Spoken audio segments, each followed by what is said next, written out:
भारत की फिर कमबख्ती। अमरीकी सदर की रूसी तेल की खरीदारी बंद न करने पर टैरिफ बढ़ाने की धमकी। एयरफोर्स वन में सहाफ़ियों से गुफ्तगू करते हुए सदर ट्रंप ने कहा, वाशिंगटन रूसी तेल के मामले पर नई दिल्ली के रवैये का बगौर जायज़ा ले रहा है।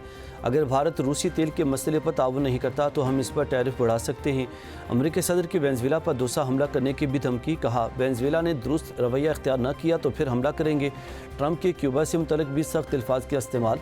दावा करते हुए कहा कि क्यूबा की हुकूमत जल्द गिरने वाली है, शायद फौजी मुदाखलत की ज़रूरत ना पड़े। आर पार कश्मीर और पाकिस्तान समेत दुनिया भर में कश्मीरी आज यौम हक के खुद इरादत मना रहे हैं। 5 जनवरी 1949 को UN सिक्योरिटी काउंसिल की करारदादों में कश्मीरी अवाम के हक के खुद इरादत को तस्लीम किया गया। UN कमीशन बराए पाकिस्तान और भारत ने तारीखी करारदाद मंजूर की। यौम हक के खुद इरादत पर कश्मीरी अवाम के भारत के खिलाफ एहतजाजी मुजाहरे, जलसे, जुलूस और रैलियाँ। मुजाहरीन का आलमी बरादरी से UN करारदादों के मुताबिक मसला कश्मीर के हल का मुतालबा।